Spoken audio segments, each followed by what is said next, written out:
I was sitting on my couch, still wearing my black funeral dress, when I opened Instagram and saw it. Stephanie, in a bright yellow bikini, margarita in hand, laughing on a Cancun beach. The man beside her had his arm around her waist.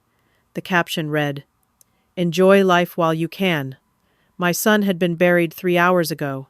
Then my phone buzzed. A text from Brandon's number. "Mom, come to my house now."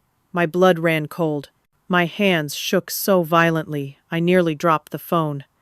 I stared at the screen, reading the message again and again. Brandon's name, Brandon's number. But Brandon was dead. I'd watched them lower his casket into the ground just hours ago. Another text arrived. "Please, Mom, I need you. Don't tell anyone. Come alone." I couldn't breathe. My mind spun in circles, trying to make sense of what I was seeing. Grief does strange things to people. Maybe I was having some kind of breakdown. Maybe I'd imagined the whole thing. But the phone was real. The message was real. And something deep inside me, some maternal instinct I couldn't explain, told me to go. I grabbed my purse and car keys. My hands fumbled with the lock on my front door. The drive to Brandon's house usually took 15 minutes, but that afternoon it felt like hours. Every red light was torture. My mind raced through possibilities, each more impossible than the last. I kept seeing the funeral in my head. The closed casket covered in white roses. The minister's voice droning on about eternal peace. Emma and Tyler, my sweet grandchildren, crying into my shoulders as I told them their daddy was in heaven now. How could any of this be real? Brandon's neighborhood looked exactly as it always did. Neat lawns, children's bicycles in driveways, American flags on porches. Everything normal, everything wrong. I pulled into his driveway. The house was dark. Stephanie's white Mercedes SUV was gone, but Brandon's truck sat in the garage where it always did. I used my spare key to let myself in. The house felt empty. Toys were scattered across the living room floor. Breakfast dishes sat in the sink from days ago, crusty with dried egg yolk. Mail was piled on the counter. "Brandon?" My voice cracked. "Is someone here?" Movement came from upstairs. Footsteps. My heart hammered in my chest as I moved toward the staircase. Each step creaked under my feet. Then he appeared at the top of the stairs. "Brandon! My son! Alive!" My knees buckled. The world tilted sideways. Strong hands caught me before I hit the floor, guiding me to sit on the stairs. I reached up with trembling fingers and touched his face.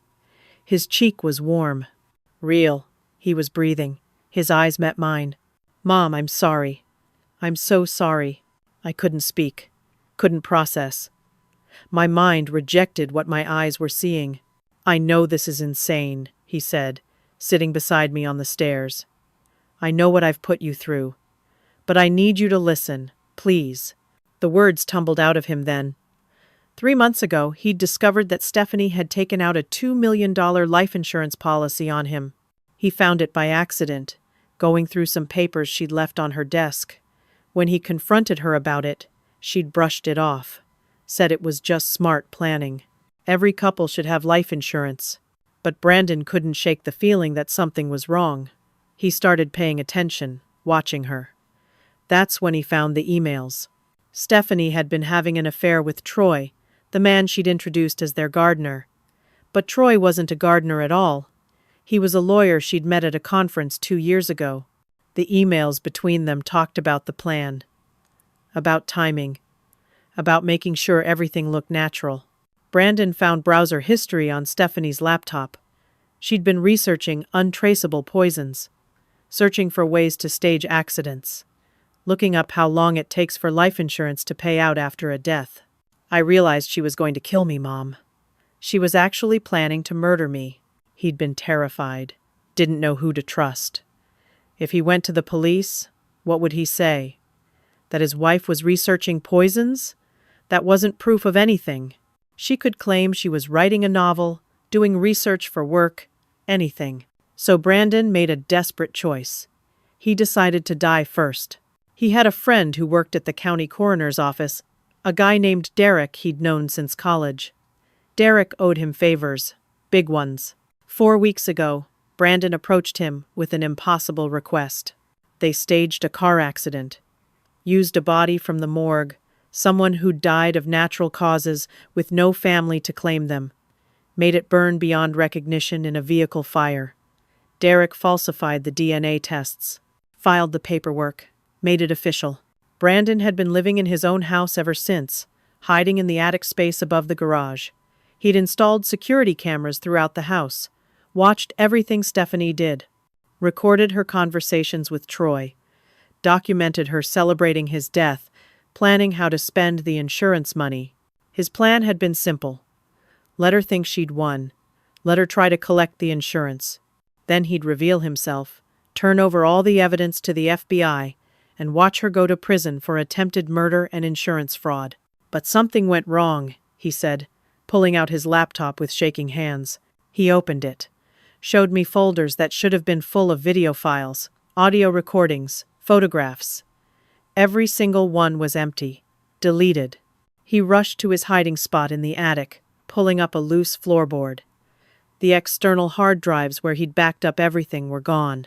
Someone had found them. Someone had destroyed all his evidence. Don't you see, Mom? Without the evidence, I'm the criminal. I faked my death. I filed false police reports. I committed insurance fraud. If I come forward now, I go to prison. And Stephanie gets everything anyway. The trap had closed around him. Around us. We sat on those stairs for I don't know how long, staring at the empty folders on Brandon's laptop screen. My mind kept circling back to the same impossible question. How did someone find his evidence? The safe, Brandon said suddenly, jumping to his feet. I followed him to his home office. Behind a painting of a lighthouse hung a wall safe. He spun the combination lock. The door swung open easily. Too easily. Everything was gone. Not just the backup drives, but documents, flash drives, even a handwritten journal where Brandon had documented everything he'd found. The combination, I whispered. Who knew it? Brandon's face went pale. Only 3 people. Me, you, and Stephanie. We searched the house room by room. It became clear someone had been inside while Brandon hid in the attic. They'd been careful, surgical, took only what mattered, left no signs of forced entry. Even the security system had been disabled yesterday afternoon. No footage, no record. Your friend Derek, I said. The one who helped you. Could he have taken the files? Brandon tried calling him. The number was disconnected. We looked him up online. His social media accounts had vanished. It was like he'd disappeared from the face of the earth. A terrible realization crept over me. What if Stephanie had gotten to Derek first? What if she'd known about Brandon's plan all along? My phone rang, making us both jump. Unknown number. I answered it. Mrs. Walker? This is Detective Ryan Hughes from the Municipal Police Department. I need to speak with you about some harassment charges that have been filed against you. My mouth went dry. What harassment? The detective explained that Stephanie had filed for a restraining order that morning, claimed I'd been sending her threatening messages, blamed me for making Brandon's death all about myself, said I'd been aggressive and unstable at the funeral. The restraining order had been granted. I was prohibited from contacting Stephanie or coming within 500 feet of her. Violation could result in immediate arrest. I checked my email on my phone with trembling fingers. Found messages I'd never written, sent from my account to Stephanie over the past week. They were hostile, accusatory, threatening. You never deserved my son. I know what you really are. You'll pay for this. Someone had hacked my email, sent these messages to frame me. Brandon and I looked at each other, understanding dawning with sick clarity. This wasn't just about stealing his evidence. Stephanie had been building a case against our entire family. She'd positioned herself as the victim, put legal walls between us. Every move we made now would look like harassment from an unstable, grieving mother. Brandon's phone buzzed. An email from a law firm. Subject line, cease and desist, final warning. We read it together. The letter threatened legal action if our family continued to harass Mrs. Stephanie Walker. It mentioned that Stephanie was aware of conspiracy theories about her husband's death being spread by family members, warned that any public discussion of these theories would result in defamation lawsuits. Then came the final paragraph, the real threat. We are also prepared to file for emergency custody of Emma and Tyler Walker, as we have concerns about the family environment and Mrs. Alicia Walker's mental stability following the tragic loss of her son. They were going after the children. Brandon started pacing, running his hands through his hair. He looked like he might break apart. I should just turn myself in. Face the consequences. At least you'll be free. At least the kids will have you. Stop, I said firmly. If you appear now with no evidence, no defense, you'll definitely go to prison, and Stephanie will have free access to Emma and Tyler. We need to think. We needed evidence. We needed to prove Stephanie's plan. We needed to find Derek. I left Brandon's house and drove back to my own place, mind racing. Maybe I had something. Old emails from Stephanie. Text messages, family photos that might show something off, financial records. At home, I went straight to my office. Pulled out filing cabinets full of old documents. Found the life insurance policy papers that Brandon had sent me months ago when he first discovered them. Found old Christmas cards with Stephanie's handwriting. Something about her signature looked different in recent years. More practiced, more careful. The doorbell rang. Through the peephole, I saw a middle-aged woman in business casual clothes, holding a clipboard. Mrs. Walker? I'm Joyce Brennan from Child Protective Services. We received a report concerning your grandchildren. I need to conduct a home visit and interview. My stomach dropped. They were moving fast. Joyce came inside, polite but professional. Asked about my relationship with Stephanie. Asked about the threatening emails. Asked about my mental health, how I'd been coping with grief. Every answer I gave seemed to dig me deeper. I could hear how defensive I sounded. She took notes on everything. Looked around my house with evaluating eyes. Thanked me for my time and left, but I knew what she was thinking. Unstable grandmother, potential danger to children. After she left, I called Emma and Tyler's school, desperate to hear their voices, to know they were safe. Oh, Mrs. Walker, the school secretary said. Didn't you hear? Mrs. Walker withdrew the children 3 days ago.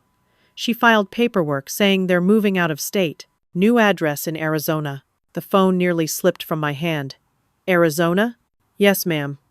It's all been processed through the district office. I hung up and immediately called Stephanie's mother, Patricia, who lived in Florida. Patricia answered on the third ring. Alicia, what's wrong? The children, I said, trying to keep my voice steady. Are Emma and Tyler with you? With me? No. Stephanie said you were taking them for the week, that you needed time with them to grieve. The children were missing. Not with Patricia, not in school. Somewhere in Arizona, according to school records, but I had no way to verify that. I called the police, explained the situation. The officer on the line was sympathetic, but clear. Stephanie was the children's mother. She had full legal custody. No custody order was in place, restricting her movement. She could take her children anywhere she wanted. They weren't missing. They were with their legal guardian, and because of the restraining order, I had no legal standing to demand their location. I called Brandon, told him everything. He was frantic, ready to run straight to the police station and reveal himself. Please, I begged. One more day. Let me find Derek. Let me find something. If you turn yourself in now, you'll be arrested immediately, and Stephanie still wins. He agreed, barely. I could hear him breaking apart on the other end of the line. I drove to the county morgue where Derek had worked.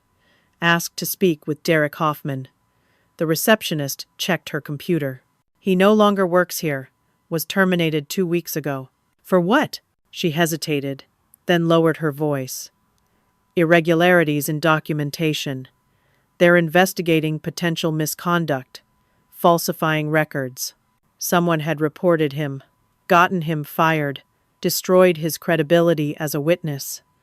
I asked for his address, but was told they couldn't release that information. As I turned to leave, a woman in scrubs caught my eye. She'd been standing nearby, listening. She followed me outside.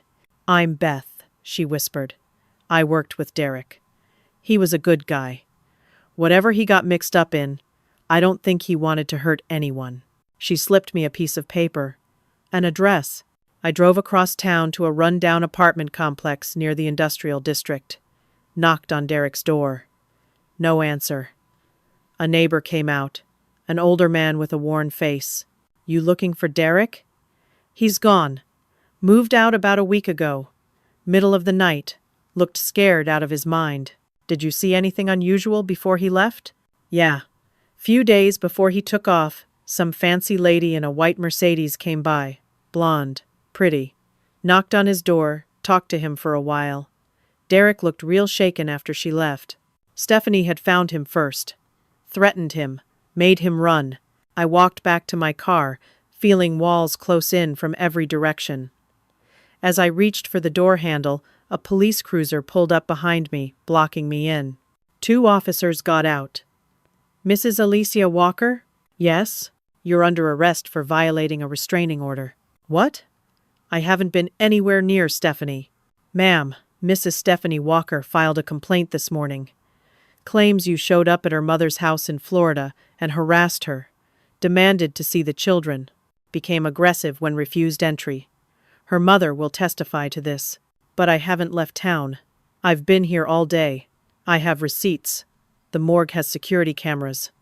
I was just there an hour ago. You can present that evidence to your lawyer, ma'am. Right now, we need you to come with us." They handcuffed me. Read me my rights. Put me in the back of the cruiser. At the station, they processed me.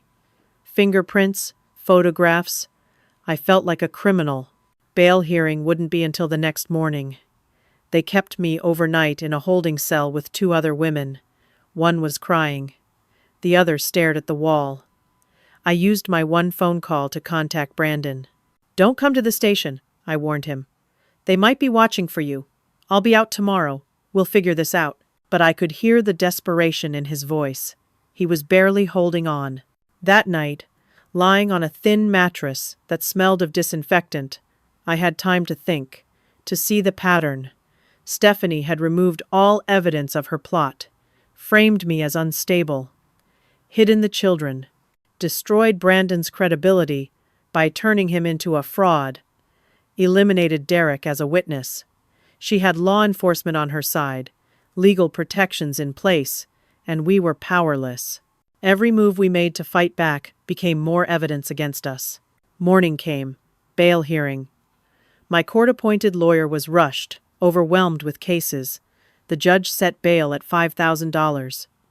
I paid it with my credit card, nearly maxing it out. As I walked out of the courthouse into weak morning sunlight, my phone rang. Brandon's number. "Mom," his voice was shaking. "They know I'm alive. Someone called the FBI. They're coming for me." Through the phone I heard sirens. Shouting, "FBI! Come out with your hands up!" The line went dead. I stood on the courthouse steps, phone pressed to my ear, listening to nothing but silence.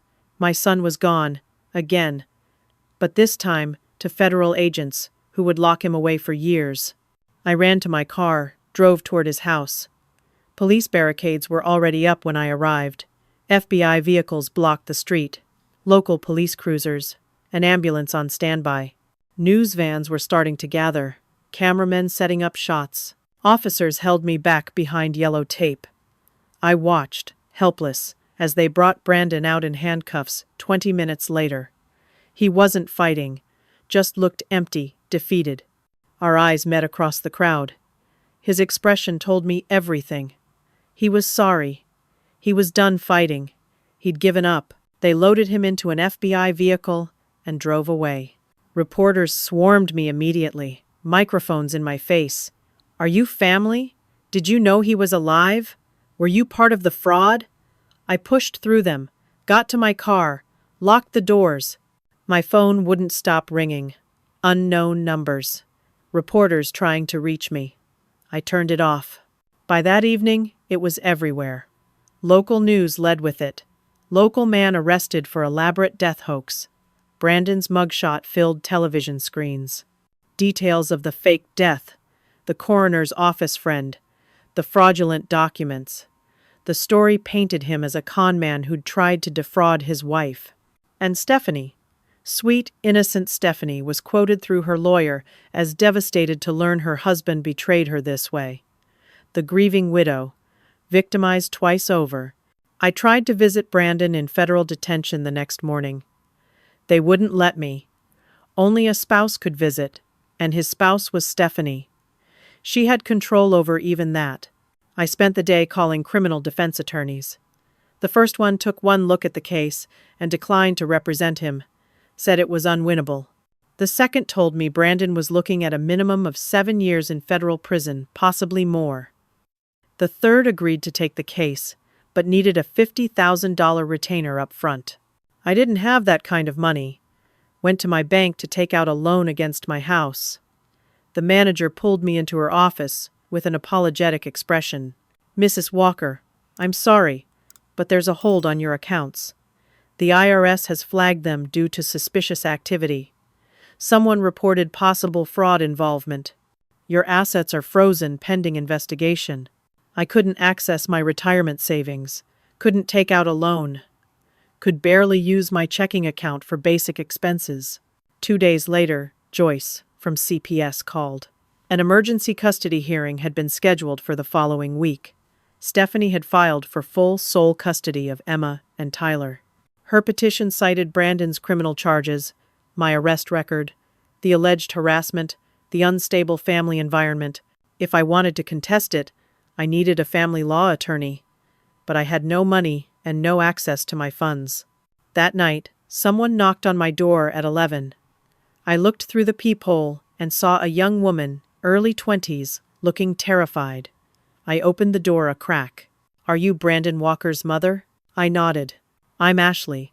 I work at Troy Brennan's law office. I need to tell you something." I let her inside.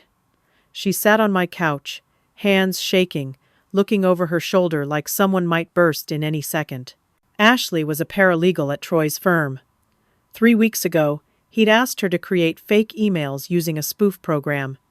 Told her it was for demonstration purposes in a case. She'd done it, not thinking much of it. The emails were the ones that had been sent from my account to Stephanie, the ones used as evidence of my harassment. She didn't realize what they were for until she saw the news coverage. Started to get suspicious. That's when she started looking at other files in the office. Found something called Project Phoenix. It was a complete dossier. Plans to frame Brandon and me. Timelines. Strategies. There were documents about the children's location. They weren't in Arizona. They were in Nevada, in a private home with people Troy had hired. Some kind of safe house used for custody disputes. Stephanie planned to keep them there until the custody case was finalized. After that, she and Troy were leaving the country with the children. New identities were being prepared. They were just waiting for the insurance payout first. "There's more," Ashley said, her voice dropping to a whisper. "Troy has done this before. Helped wealthy women frame their husbands in divorces. He's part of a network. They target men with life insurance and assets. The women marry them, take out policies, then stage deaths, or frame them for crimes." Stephanie was Troy's 4th victim. One of the previous husbands was actually dead. The case had been ruled accidental, but Ashley didn't believe it. She'd brought copies of documents on a USB drive, photos of emails, financial transfers, communication logs, the Nevada address where my grandchildren were being held. Proof that the harassment emails were spoofed. But there was a problem. Ashley had obtained these files without authorization. If we used them, she could be charged with theft, and Troy's lawyers would argue the evidence was inadmissible. We had proof, but couldn't use it legally. Before Ashley could explain more, lights flooded my yard. Car doors slammed, heavy pounding on my door. "Mrs. Walker, FBI, open up." Ashley's face went white. "They followed me. I'm so sorry." I opened the door. Federal agents poured in. They arrested both of us. Charges for me: conspiracy to commit insurance fraud, obstruction of justice. Charges for Ashley: theft of confidential documents, conspiracy. Ashley was crying, apologizing over and over. They seized the USB drive as evidence. At the federal building, they separated us, interrogated me for hours. The agents laid out their case against me. They believed I'd helped Brandon fake his death, that I'd been trying to intimidate Stephanie, that I'd conspired with Ashley to steal files and obstruct justice. Every answer I gave, they twisted. They wanted a confession, wanted me to implicate myself and Brandon in exchange for a lighter sentence. They held me overnight again, another bail hearing the next morning. This time bail was set at $25,000. With my accounts frozen, I couldn't pay it. I stayed in custody. From jail, I learned that Brandon had been denied bail due to flight risk. Ashley had been fired and was facing her own charges. The custody hearing had happened without me. Stephanie was granted sole custody. The children's location was protected by court order. 3 nights in that cell. 3 nights of staring at cinder block walls, listening to women cry, wondering how everything had gone so wrong. My cellmate was a woman named Rosa, in for shoplifting diapers for her baby. We talked. I told her everything, just needing someone to listen who wasn't trying to arrest me. Rosa was quiet for a long time after I finished. Then she said, "My ex did something like this. Got a restraining order, took my kids, made me look crazy. But then I found out he'd done it before. To his first wife. That's when everything changed. You should find out if this Stephanie woman has a history." I sat up on the hard bunk. A spark of something ignited in my chest. What if Stephanie had done this before? What if there were other victims? My neighbor, an elderly man named George, who'd always been kind to me, somehow found out I was in jail. He mortgaged his house to post my bail. I got out after 4 days, exhausted but determined. At home, I opened my laptop and started searching. Stephanie's maiden name was Reynolds. I typed Stephanie Reynolds into search engines, cross-referencing with different locations, different time periods. Found fragments. Old social media profiles, mostly deleted but leaving traces. Tagged photos from years ago that hadn't been scrubbed. And then I found it. A photo from 8 years ago. Stephanie with a different man, both smiling at the camera. The caption read, "Happy anniversary." The man was tagged Frank Patterson. I searched for Frank Patterson and Stephanie Reynolds together. Found a wedding announcement from 9 years ago in a small-town newspaper. They'd gotten married at a vineyard in Northern California. Stephanie had told Brandon she'd never been married before. She'd lied. I searched for Frank Patterson's obituary. Found it dated 7 years ago. Died in a tragic boating accident. Body never recovered. Presumed dead after 6 months. Left behind a widow, Stephanie Patterson, and a life insurance payout of $1.5 million. The similarity was too exact to be coincidence. I had to know more. I found Frank's family through social media. His sister, Margaret Patterson, lived in Illinois. I called her, my hands shaking as I dialed. "Hello, Miss Patterson? My name is Alicia Walker. I'm a writer working on an article about boating safety. I came across your brother's case and wondered if I might ask you a few questions." Margaret was hesitant at first. Her brother's death was painful, not something she liked discussing, but she agreed to talk for a few minutes. Frank had been an excellent swimmer, she told me. Grew up around water. The boat explosion happened while he was alone on the lake. Stephanie had stayed home that day, claimed she had the flu. But witnesses had seen her having lunch at a restaurant in town at the exact time the boat exploded, 30 miles from the lake. The insurance company investigated, but ultimately paid out. Stephanie moved away immediately after receiving the money. Cut off all contact with Frank's family. "We always thought something was wrong," Margaret said quietly. "But we had no proof.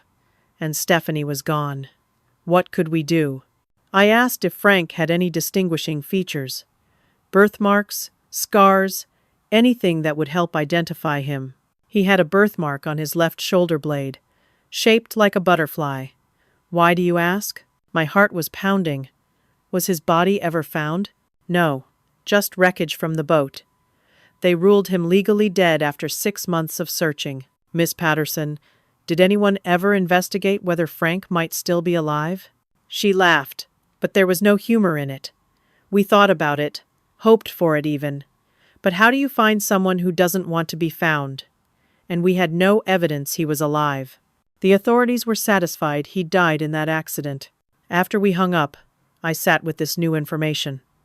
What if Frank had faked his death too?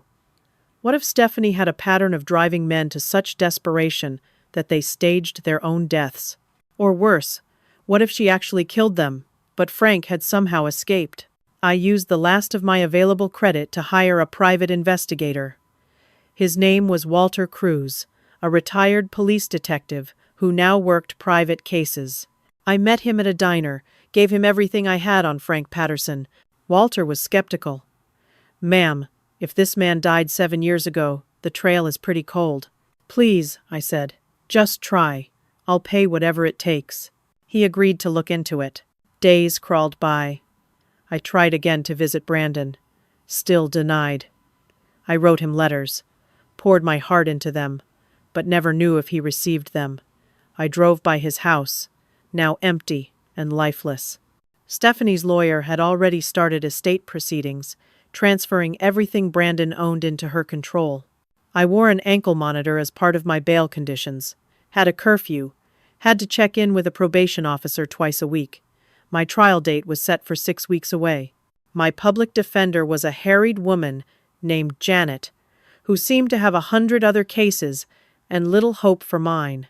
2 weeks after I'd hired him, Walter called. "You need to sit down for this." I gripped the phone. "You found something?" "I found him. I found Frank Patterson. He's alive, Alicia, living in Montana under the name Francis Parker, works as a fishing guide, has a whole new life." Walter had tracked him through employment records, cross-referenced with the birthmark detail Margaret had mentioned. Found a man matching Frank's description who'd appeared in Montana 7 years ago, with no prior history in the state. Walter drove out there, managed to speak with him briefly. Frank had panicked when he heard Stephanie's name, refused to talk at first, but Walter convinced him it was important. "He'll meet with you," Walter said, "but he's scared. Real scared. This guy has been hiding for 7 years. I got special permission from my probation officer to travel to Montana. Took a week to arrange, required documentation, approval from the court. But finally, Walter and I flew out there together. We met Frank at a small diner in a mountain town, where the population couldn't have been more than a few hundred people. He walked in wearing flannel and work boots, looking weathered and older than his 52 years.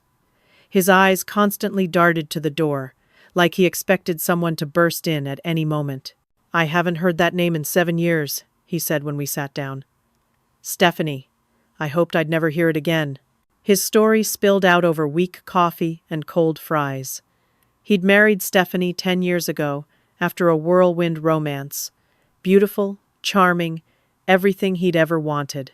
Within a year, she'd convinced him to take out a substantial life insurance policy, said it was smart planning for their future. By year 2, he started noticing things. Late-night phone calls she wouldn't explain, money disappearing from their accounts, strange men at their house when he came home early. He discovered she was having an affair, then another. When he confronted her, she laughed, told him he was paranoid. That's when he started documenting things. Found emails between Stephanie and a man discussing the plan. Found her browser history full of searches about poisons, about staging accidents, about how long insurance companies investigate suspicious deaths. He realized she was planning to kill him. When he confronted her with the evidence, she'd smiled, told him no one would believe him, said she'd done it before and would do it again. "She told me about a boyfriend she had before me," Frank said, his voice shaking. "Said he'd had an unfortunate accident. She was so casual about it, like she was talking about the weather." Frank had been terrified. He staged the boating accident himself, used explosives on a timer, swam to shore miles away, had been planning his escape for months, disappeared into a new identity, never contacted his family because he was afraid she'd find him, had been living in fear ever since. "Why are you willing to talk now?" I asked. "Walter mentioned children are involved. Emma and Tyler, right?" His eyes filled with tears. "I never wanted kids, but Stephanie used to talk about having them someday. The idea that she might do this to someone else, that there are children caught in it, I can't stay silent anymore." Frank had kept documentation from 10 years ago. Emails, recordings, photos, proof that Stephanie had researched his murder. Evidence of her schemes. Financial records showing suspicious patterns. He'd never come forward because he'd committed fraud himself by faking his death, and he thought no one would believe him. But now, with my case and Brandon's, he was willing to testify. Show the pattern, prove Stephanie was a serial predator. Walter and I spent hours with Frank going through his evidence. It was substantial, damning. With this, we could show that Stephanie had done this before, cast doubt on the charges against Brandon, prove his actions were defensive, not criminal. But Frank was terrified. She has connections to dangerous people. Troy's network isn't just lawyers. They work with people who hurt witnesses. "I need protection if I'm going to do this." We agreed. We'd need to approach the FBI carefully, with protection arrangements in place for Frank. It would take time to coordinate, but we had a real chance now. As we sat in that diner making plans, Frank's phone buzzed. He looked at the screen and went completely pale, showed me the message. "Unknown number. Frank Patterson. We know where you are. If you testify, you won't make it to court." Below the text was a photo. Frank's cabin, taken from outside. Someone had been watching him. Right now. Frank stood up so fast his chair fell over. "This was a mistake. I can't help you. I'm sorry." "Please." I grabbed his arm. "There are children involved. They need you." "I can't help if I'm dead." He pulled away, heading for the door. Walter tried to convince him to go to local police, but Frank had no faith in authorities. "She has people everywhere. You don't understand what she's capable of." He left. Promised to think about it, but I could see in his eyes he wouldn't. Fear had won. That night at our motel, I felt hope slipping away. We'd been so close. Walter tried to reassure me, said we could go to the FBI anyway, even without Frank's direct testimony. But I knew without him, we had nothing new, just more circumstantial evidence from a woman facing criminal charges. My phone rang near midnight. Unknown number. My hand shook as I answered. "Hello, Alicia," Stephanie's voice. Sweet, mocking. "I heard you took a little trip. Montana is beautiful this time of year." Ice flooded my veins. "How did you?" "You're very persistent. I admire that. But you need to understand. You've already lost. Brandon will die in prison. Those children will forget they ever had a grandmother. And you? You'll spend your remaining years behind bars. Why are you doing this?" She laughed, light and airy. "Because I can. And because people like you make it so easy." The line went dead. I couldn't sleep that night. Every time I closed my eyes, I heard Stephanie's voice. Mocking, confident, victorious. Walter wanted to report the threatening call, but what good would it do? No recording, no proof, just my word against hers. And we both knew whose word the courts would believe. We flew back the next day. The whole trip back, I kept thinking about what Stephanie had said. People like you make it so easy. What did that mean? What was I missing? When I got home, I found my house had been broken into. Nothing valuable taken. Television still there, computer still on my desk, but papers were scattered, files disturbed. Someone had gone through everything, and they wanted me to know it. The message was clear. "We can get to you anytime we want." That afternoon, a letter came in the mail from Brandon's public defender. My hands shook as I opened it. Brandon was pleading guilty, taking a deal. 7 years in federal prison in exchange for all charges against me being dropped. He was sacrificing himself to save me. I had 48 hours to accept or reject the deal. I drove straight to the detention center, demanded to see him. After an hour of arguing with staff, they finally approved a visit. I sat on one side of the plexiglass barrier, picked up the phone. Brandon appeared on the other side, and my heart broke. He'd lost weight, had dark circles under his eyes, looked 10 years older than the last time I'd seen him. "Don't do this," I said before he could speak. "Don't plead guilty." "Mom, I can't let you go to prison. The kids will need you when they're older." I found something. There's a pattern.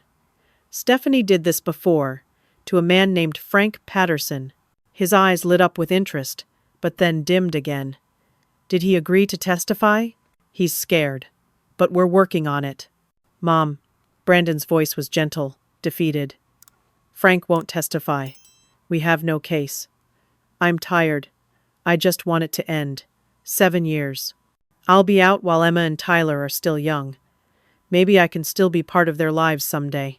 "You're letting her win." "She already won. I'm just trying to save what's left." The visit ended after 20 minutes. I drove home in a daze. 2 days. I had 2 days to bring new evidence, or Brandon would plead guilty to crimes he'd committed only out of fear for his life. I called Walter. We brainstormed for hours. He suggested trying to find victims before Frank, the boyfriend Stephanie had bragged about. But we didn't have a name, didn't even know where to start. That night, I couldn't sleep again. I went through old photos on my phone, pictures of Brandon and Stephanie's wedding, family gatherings, holidays, looking at Stephanie's face, trying to understand what kind of person could do these things. Then I noticed something. In a photo from their rehearsal dinner, Stephanie was talking to an older woman I didn't recognize. I zoomed in. The woman looked vaguely familiar. I scrolled through more photos, found her again at the wedding. Then I remembered. She'd introduced herself briefly. Stephanie's aunt, Carol Reynolds. I searched for Carol Reynolds on social media. Found her living in Ohio. Called her number the next morning, not even caring that it was barely 7 in the morning. "Hello?" A tired voice answered. "Miss Reynolds? My name is Alicia Walker. I'm Brandon Walker's mother. I need to talk to you about Stephanie." There was a long pause. Then, "So it's happening again." Carol agreed to meet me. I drove 5 hours to Ohio that same day, not even stopping for food. Parked outside her small house in a quiet suburb. She answered the door before I could knock, like she'd been watching for me. Inside, over tea she didn't drink, Carol told me everything. She was Stephanie's aunt, her mother's sister, but they'd been estranged for years. She'd tried to warn people about Stephanie, about what she was capable of. "That girl wasn't born damaged," Carol said quietly. "My sister did that to her. Patricia raised her with a twisted philosophy, taught her that men were tools to be used.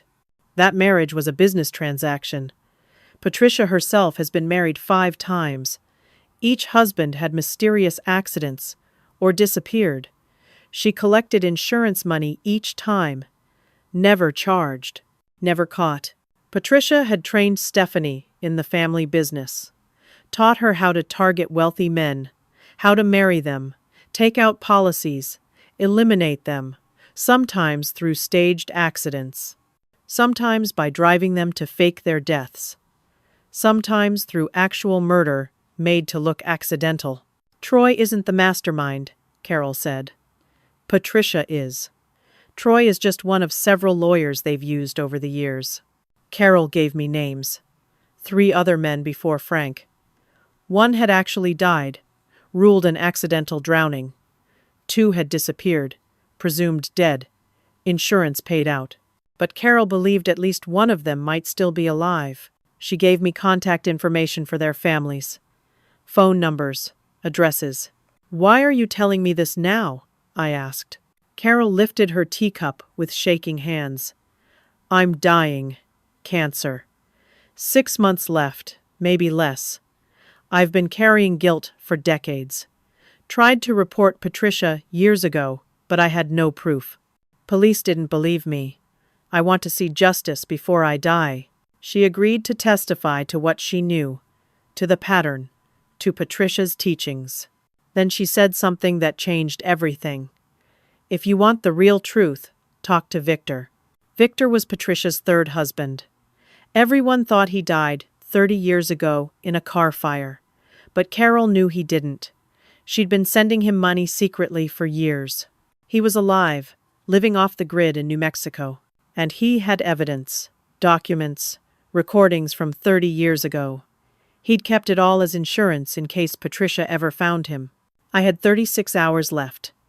Walter and I flew to New Mexico immediately. Carol had given us Victor's location, a remote property in the desert, 3 hours from the nearest airport. We drove through empty landscape, nothing but sand and scrub brush for miles. Finally found the compound, solar panels, water collection tanks. Completely self-sufficient. A man appeared on the porch holding a rifle. 70 years old, thin, weathered by sun and time. "Who are you?" he called out. "Victor? My name is Alicia Walker. Carol Reynolds sent us." At Carol's name, he lowered the rifle slightly. "Let us approach." Inside his small house, surrounded by 30 years of isolation, Victor told us his story. He'd married Patricia 32 years ago. Within a year, he realized she was trying to kill him. Found evidence. She'd done it before to other men. He documented everything. Recorded conversations on cassette tapes. Then he staged his death in a car fire. Used a cadaver he'd had access to through his work as a medical examiner. Disappeared. Carol was the only one who knew the truth. He'd been hidden ever since. He showed us boxes of evidence, decades-old documents, financial records, and the recordings. Cassette tapes in remarkable condition. Patricia's voice, discussing the scheme. Teaching a young Stephanie, barely 18, how to do it. "Men are easy targets," Patricia's voice said on the tape. "They fall in love, they trust, they die." It was chilling, damning. Proof of a multi-generational conspiracy. Victor agreed to provide everything. But he wouldn't testify in person. 30 years of hiding had left him too afraid. He'd give us the evidence. He'd provide a recorded deposition. But he wouldn't leave his compound. Walter mentioned Frank Patterson. Victor knew about him. Patricia bragged about that one. Said her daughter was finally learning the business. "Frank is alive," Walter said, hiding in Montana.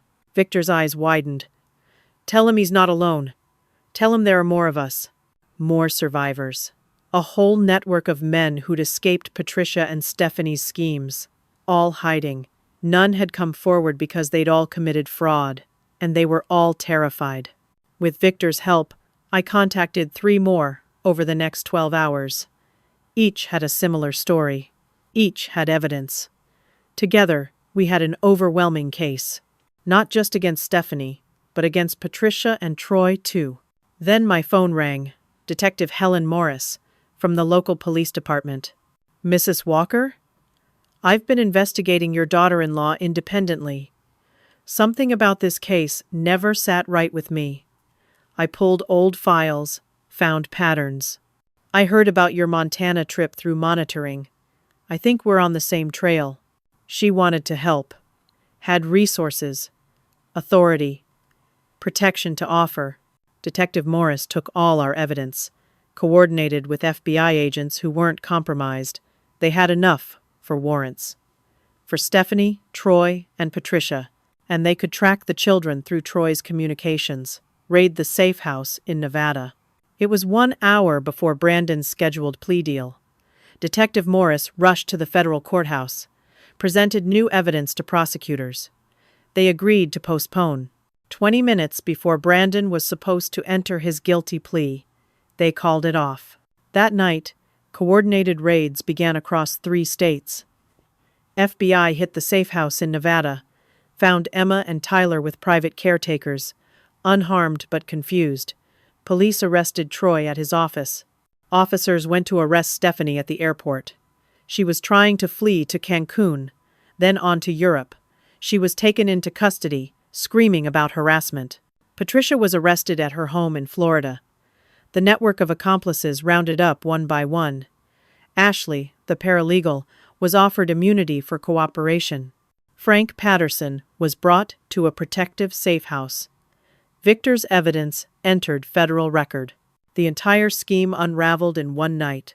2 weeks later, I stood in the federal courthouse gallery, watching justice finally unfold. Stephanie, Troy, and Patricia sat at separate defense tables, each with their own lawyers. The weight of evidence against them was staggering. Victor's recordings played in the courtroom. Patricia's voice, cold and calculating, teaching her daughter how to destroy men's lives. Financial records spanning 40 years showed at least 8 insurance schemes. Testimonies from survivors painted a picture of systematic predation. Troy's law firm records revealed the infrastructure. How he'd enabled at least 6 different women in similar schemes. How he'd recruited corrupt officials. How he'd intimidated witnesses. Ashley's testimony about the spoofed emails, the fake evidence, the manipulation of legal systems was particularly damning. The prosecution laid it all out methodically. 2 men had actually died, their cases now reopened as homicides. Frank, Victor, and 3 others had survived only by faking their own deaths and living in hiding for years. Emma and Tyler had been kidnapped, held in a Nevada safe house, while their mother planned to flee the country with forged documents. Brandon's charges were dropped completely. Prosecutors acknowledged he'd acted in reasonable fear for his life. His faking of his death was reframed as self-defense against a credible threat. Derek, the morgue worker who'd helped him, received immunity in exchange for testifying against the network that had threatened him into silence. All charges against me were dismissed. The restraining order vacated, my arrest record expunged. The IRS released the holds on my accounts. I was fully cleared. Most importantly, Emma and Tyler were returned to Brandon's custody. The day we picked them up from Child Protective Services, I watched Brandon kneel down and hug his children, tears streaming down his face. Emma, now 7, clung to his neck. Tyler, 5 years old, kept asking, "Daddy, are you really not in heaven?" They'd been told it was a special vacation. The caretakers at the Nevada house had been kind enough, but the children had been confused, asking for their father, for me. They'd been told stories, lies. Now they needed time to process, to heal. Therapy started immediately for both of them. We told them a simplified version. Mommy had made very bad choices and would be going away for a long time. It wasn't their fault. They were safe now. Stephanie refused to cooperate or show remorse. Her new lawyer tried to claim she'd been manipulated by her mother, but the recordings proved otherwise. She'd been a willing, eager participant. She'd bragged about her schemes, laughed about the victims. A plea deal was offered. 35 years if she cooperated fully. She rejected it. Went to trial. The jury deliberated for 3 hours. Found her guilty on all counts. The judge sentenced her to life in federal prison without possibility of parole for 45 years. At 32 years old, Stephanie would be 77 before she could even be considered for release. Troy tried to save himself by cooperating, named other network members, provided evidence against Patricia and Stephanie. For his cooperation, he received 28 years. He was disbarred immediately. His law firm collapsed, partners facing their own investigations and charges. Patricia, at 70 years old, showed no remorse whatsoever. Even in court, she remained defiant. When given the chance to speak before sentencing, she said, "I played by the rules of a man's world. If that makes me a criminal, so be it." She was found guilty of conspiracy, fraud, and 2 counts of murder. Sentenced to life without parole. She would die in prison. All fraudulent insurance claims were voided. Stephanie never received a penny from Brandon's death. Insurance companies began recouping funds from previous schemes. Victims' families received restitution where possible. Brandon's legitimate assets were fully restored to him. Frank Patterson came forward publicly. His death was officially reversed through legal proceedings. Given the circumstances, no fraud charges were filed against him. He reunited with his sister Margaret after 7 years apart. They held each other and cried in the courthouse hallway. He was considering returning to his real identity, but hadn't decided yet. 7 years of hiding had changed him. Victor remained in New Mexico, but came forward legally. His death was also reversed. He wasn't charged with anything. Carol visited him before she died 3 months after the trial. I was told she held his hand and thanked him for finally helping to stop her sister. Victor found peace for the first time in 30 years. The 3 other survivors also came forward. They formed a support group for men who'd survived this nightmare, helped each other reintegrate into society. Some reclaimed their identities. Others kept their new names. But none of them had to hide anymore. Ashley, the paralegal who'd risked everything to blow the whistle, received full immunity. She got a job at the district attorney's office, helping prosecute fraud cases.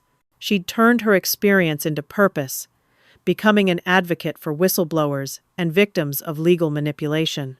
Detective Helen Morris was commended by her department and promoted. She now leads a task force investigating organized fraud schemes. She and I became friends over the months that followed. She told me she'd almost given up on the case several times, but something kept pushing her to dig deeper. Brandon sold the house where so much trauma had occurred, bought a smaller place 3 miles from mine, started a new job at a software company where nobody knew his story. He focused on being the father Emma and Tyler needed, attending every soccer game, every school play, every parent-teacher conference. The children struggled at first. Emma had nightmares about being taken away again. Tyler became clingy, afraid to let Brandon out of his sight. But with therapy, love, and consistent routines, they slowly healed. I became their primary caregiver while Brandon worked.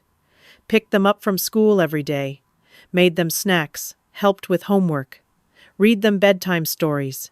We created new memories to replace the painful ones. 6 months after everything ended, on a Saturday morning, I was at Brandon's house, making pancakes.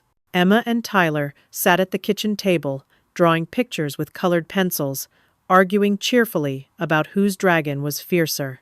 Brandon came downstairs, actually rested for the first time in months.